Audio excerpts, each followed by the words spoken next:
नमो तस् भगवतो अरहतो सम्मा संबुद्धस्स साधु साधु साधु। श्रद्धावंत पुण्यवंत उपासक और उपासिकाओं, हम तथागत अरहत सम्यक संबुद्ध के द्वारा उपदेश श्री सद्धर्म श्रवण कर रहे हैं। हम त्रिपिटक ग्रंथ में जो अंगुत्तर निकाय है, अंगुत्तर निकाय में दूसरा निपात, दूसरे निपात में 7वां वर्ग और द्वितीय पन्नासक का दूसरा वर्ग सुख वर्ग। इससे पहले जो हमने देखा था पुग्गल वग्गो, इससे पहले जो हमने देखा है पुग्गल वग्गो वो समाप्त हो चुका है। अभी नेक्स्ट वाला है सेकेंड वाला द्वितीय पन्नासक में सुख वग्गो। सुख वग्गो, सुख यानी जो भी आनंद खुशी कहें उसके बारे में ये बताया है। तो जैसे कि संसार में सुख किसको पसंद नहीं आता है, संसार का हर कोई व्यक्ति सुख चाहता है, चाहे मनुष्य लोग का मनुष्य हो, देवता लोग का दिव्य देवता हो, वो वहाँ का उस प्रकार का सुख चाहता है और सुख की इच्छा करना स्वाभाविक है। लेकिन ये सुख पाने की वजह भी अलग अलग होती है। जो भी सुख मिलता है उसकी वजह भी अलग होती है और अलग अलग सुखों का अलग अलग एक स्तर भी होता है। तो ऐसे विविध प्रकार के सुखों के बारे में इस उपदेशों में बताया गया है। तो भगवान बुद्ध का जो धर्म है वो धर्म ऐसा ही है जो आप हम लोगों को अपने मनुष्य जीवन को सुखी बनने के लिए भी, देवता लोग का दिव्य सुख पाने के लिए भी और निर्वाण सुख पाने के लिए भी कारण बनने वाला होता है। तो इन्हीं सुखों में डिवाइड किया हुआ, वर्गीकृत किया हुआ सुख है बताया गया है। तो देखते हैं इसमें किस प्रकार से देशना बताई है। तो भगवान कहते हैं द्वे माने भिक्खवे सुखाने भिक्षुओं, ये दो तरह के सुख हैं। कतमाने द्वे, कौन से दो सुख है। गिहि सुखंच पब्बजित सुखंच। गृहस्थ सुख, जो घर गृहस्थ जीवन जीता है, काम भोगी जीवन जीता है, तो अपने बीवी बच्चों के साथ में रहकर किसी न किसी प्रकार का वो सुख अनुभव करता है, तो वहाँ पर भी एक सुख है। और प्रवर्जितों का भी एक सुख होता है। प्रवर्जित किसे कहते हैं? प्रवर्जित यानी कि जो व्यक्ति अपने काम भोगी जीवन का, घर बार जो भी बीवी बच्चों आदि का सबका त्याग करके अपने सिर के या दाढ़ी के बाल निकाल कर कांस्य वस्त्र परिधान कर जो निष्कर्म युक्त जीवन जीता है उसको कहते हैं प्रवर्जित। तो प्रवर्जितों का सुख भी एक होता है और गृहस्थ का सुख होता है। तो बहुत सारे लोगों को जनरली गृहस्थ का सुख पसंद है और इसी कारण से गृहस्थ जीवन में ऐसे लिप्त होते हैं कि उसको छोड़ना इतना आसान नहीं लगता है। और कभी कभी तो यहाँ तक आता है कि गृहस्थ किसी चीज़ों में अगर सुख मानता है, हालांकि दूसरा व्यक्ति उसकी ओर देखता है तो उसमें कोई सुख नहीं होता है। जैसे कि टूटा फूटा घर है, कौवे के घोंसले जैसा है और ज़्यादा कुछ भी नहीं है, लेकिन उस घर गृहस्थों में रहते समय भी उसको बहुत सुख लगता है, बहुत सुख लगता है और सुकून के साथ में वो रहना पसंद करता है। मतलब वो सुख की इच्छा रखता है और इस सुख पाने के लिए प्रयास भी करता है। और जो सुख पाता है वो भी एक सुख ही है। और बाकी भी है, जैसे चक्रवर्ती राजा का भी सुख क्यों न हो, वो भी एक गृहस्थ का ही सुख बन जाता है। और दूसरा सुख कौन सा है? प्रवर्जितों का सुख है, जो निष्कर्म के साथ में उत्पन्न हुआ सुख होता है। ये दो तरह कैटेगरी का सुख है। इमानि को भिक्खवे द्वे सुखानि भिक्षुओं, ये दो तरह के सुख हैं। एत दग्गं भिक्खवे इमेशं द्विन्नं सुखानं यदिदं पब्बजित सुखं।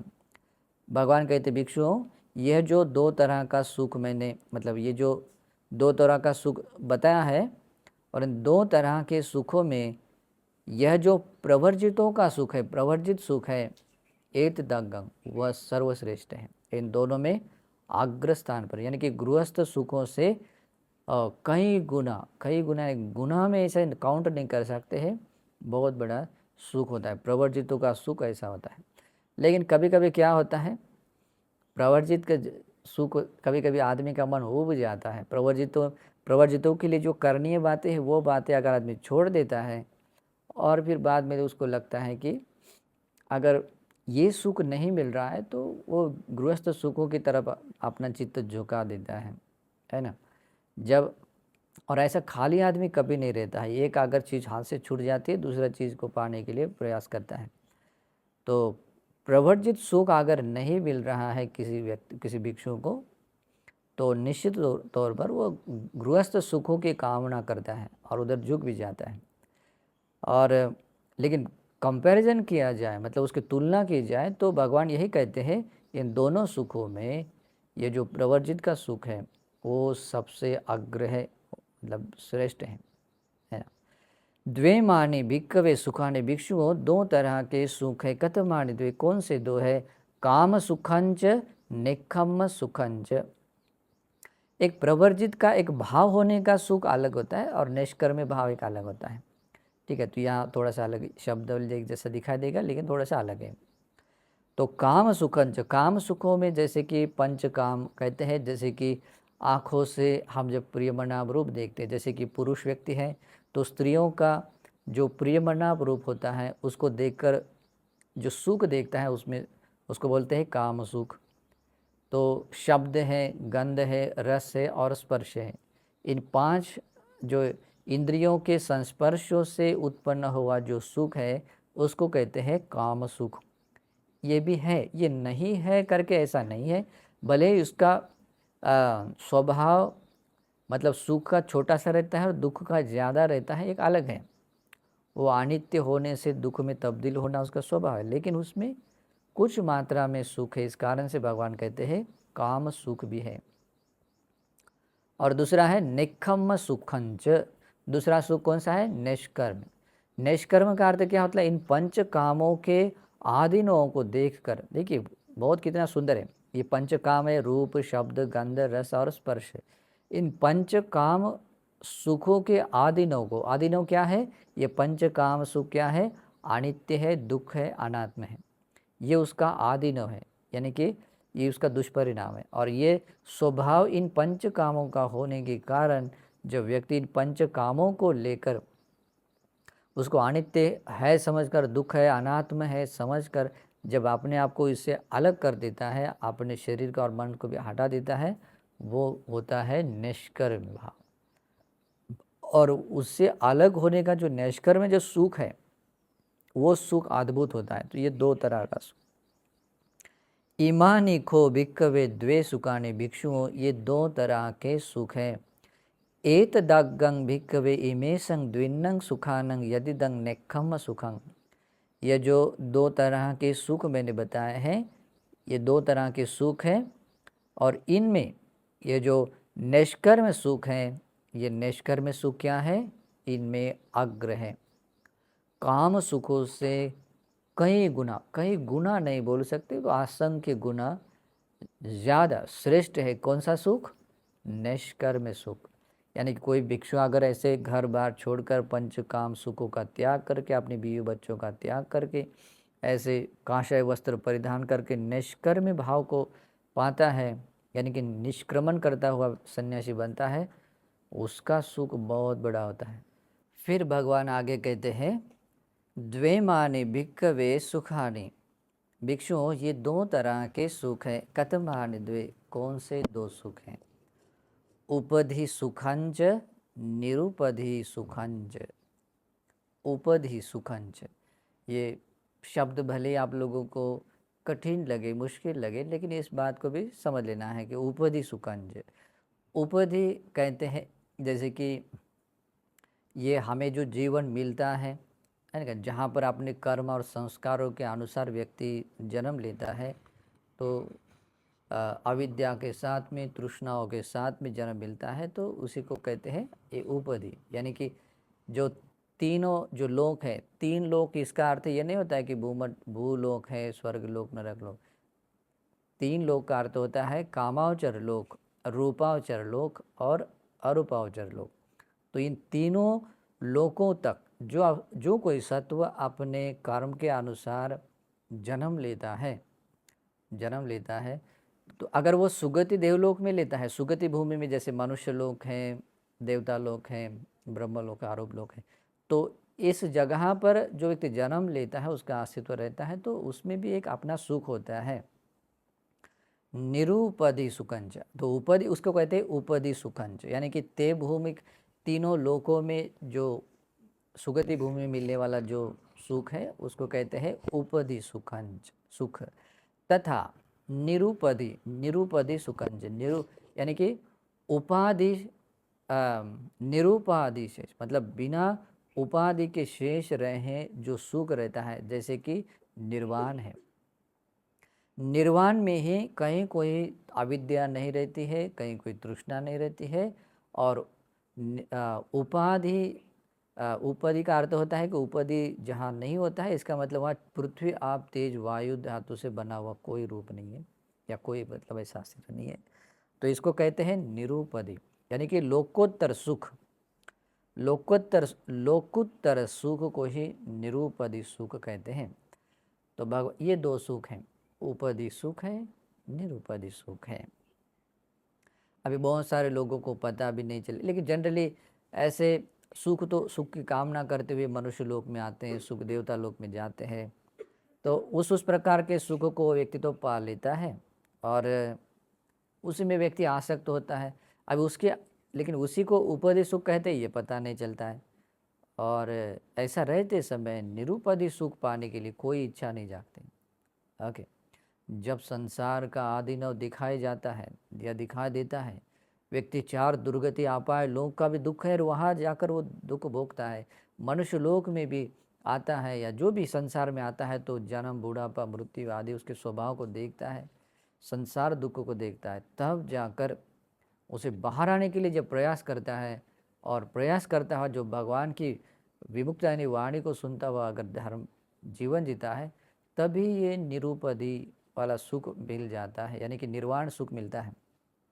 भगवान के शासन के बाहर ये सुख नहीं मिलता है। निर्वाण मोक्ष केवल भगवान के धर्म का ही पाठ है, ठीक है, बाहर नहीं मिलता है। इमानि खो भिक्खवे द्वे सुखानि, भिक्षुओं ये दो तरह के सुख हैं।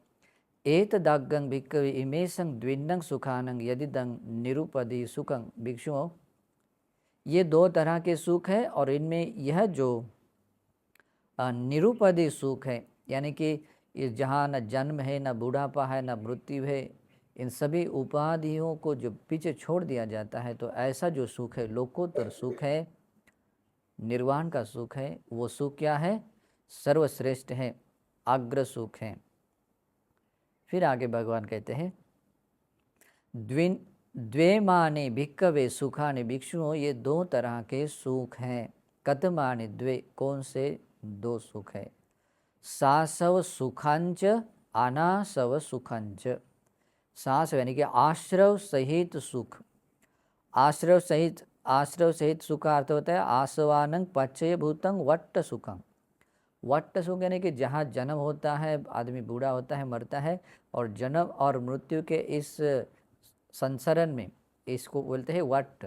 मरने के बाद फिर कर्म के अनुसार जन्म लेता है, फिर उसमें इसमें आ जाता है, तो उसके भीतर आश्रव रहते हैं, और आश्रव के साथ में व्यक्ति सुख का अनुभव करता है, फिर चाहे किसी भी तरह का सुख क्यों न हो, मनुष्य लोक का हो या किसी भी देवता लोक के, कोई भी सुख क्यों न हो, उसको बोलते हैं आश्रव सहित, आश्रव सहित सुख। क्योंकि आश्रव सहित इसका अर्थ होता है कि क्योंकि वो हर एक सुखों में वो क्लेश, वो अविद्या, वो तृष्णा होती है, इस कारण से वो आश्रव सहित सुख है।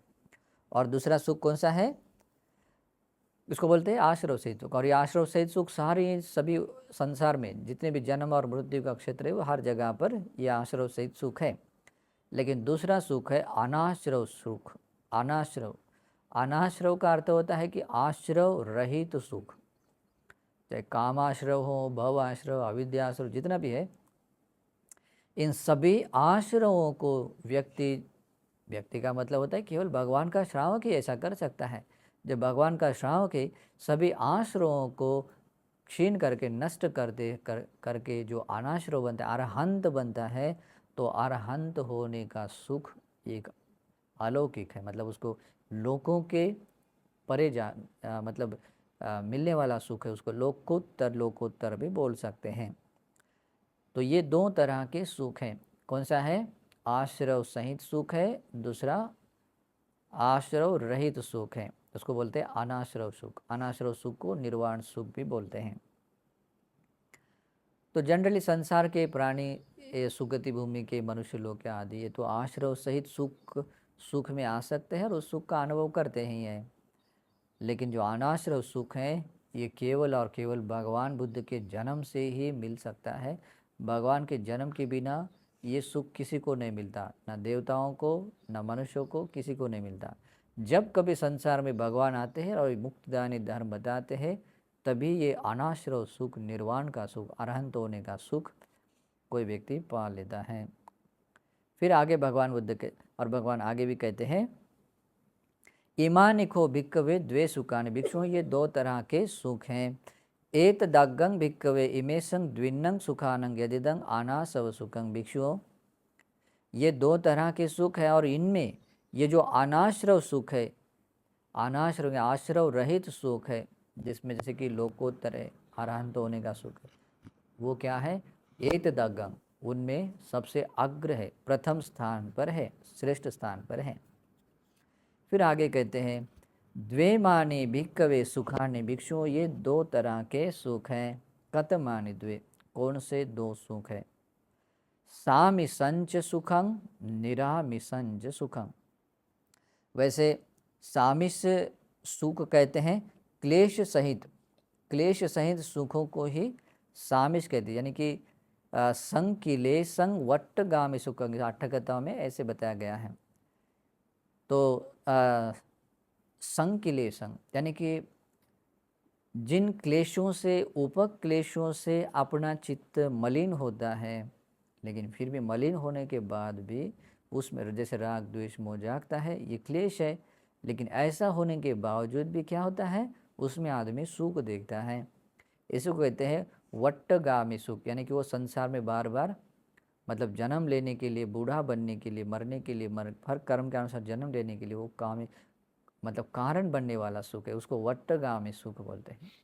यानी कि संसार चक्र में मिलने वाला सुख है, वो बहुत बड़ा है ऐसा भी नहीं है, और वो हमेशा रहता है ऐसा भी नहीं। बहुत सारे लोग ऐसे होते हैं, अभी हमारे पास यहाँ मनुष्य लोग में रहते समय भी ऐसा आता है, किसी के पास थोड़ा पैसा आ गया, सब कुछ होता है, उसको लगता है अभी मुझे सब कुछ है मेरे पास, और ये ऐसा समझते कि हम अमर भी है और ये सुख हमारे पास कभी छूटेगा भी नहीं, ऐसा भी समझते। लेकिन सब कुछ अनित्य होता है, सब कुछ बदल जाता है।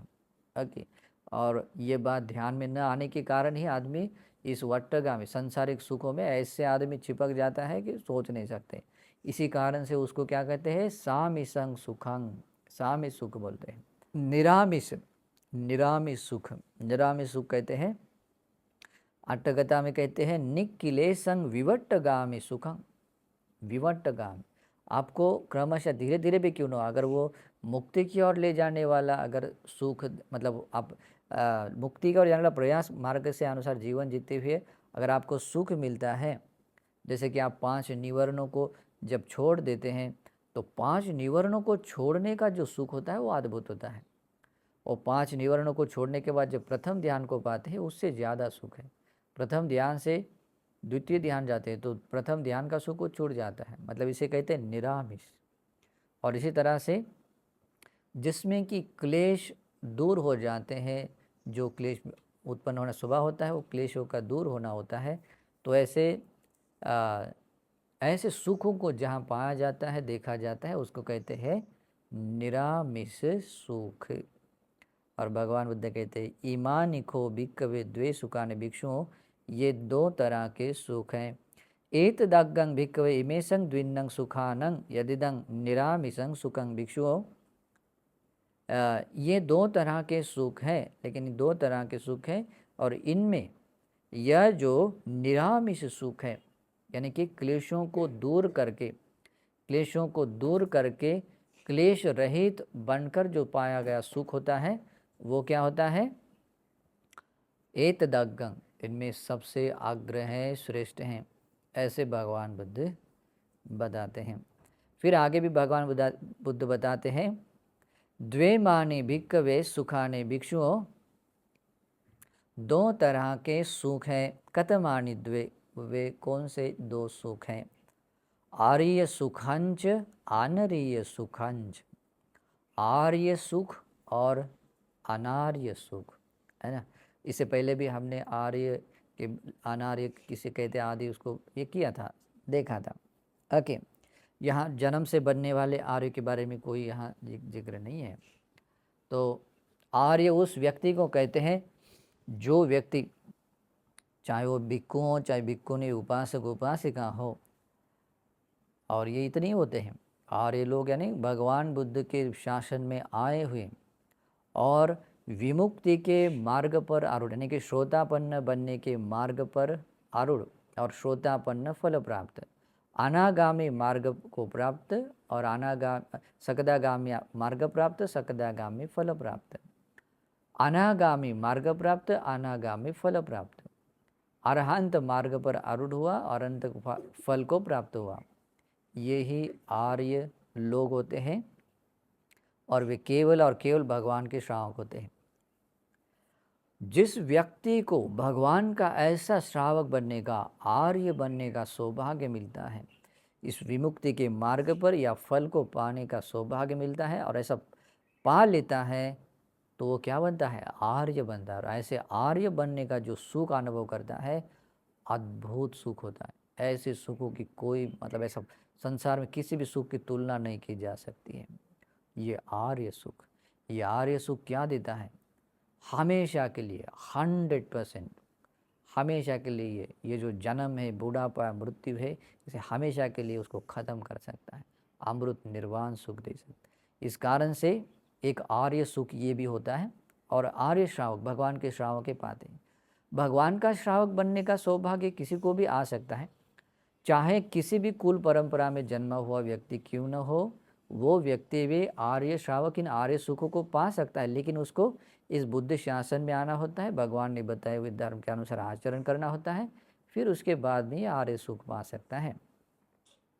और दूसरा होता है अनार्य सुख। अनार्य सुख मतलब जैसे कि इस बुद्ध शासन से बाहर, इस बुद्ध शासन से बाहर का व्यक्ति, जैसे कि ये बुद्ध शासन की सीमा है, यहाँ बुद्ध शासन है, ये सीमा है, इससे बाहर का व्यक्ति जितना भी जो भी है, ये सभी अनार्य है ना।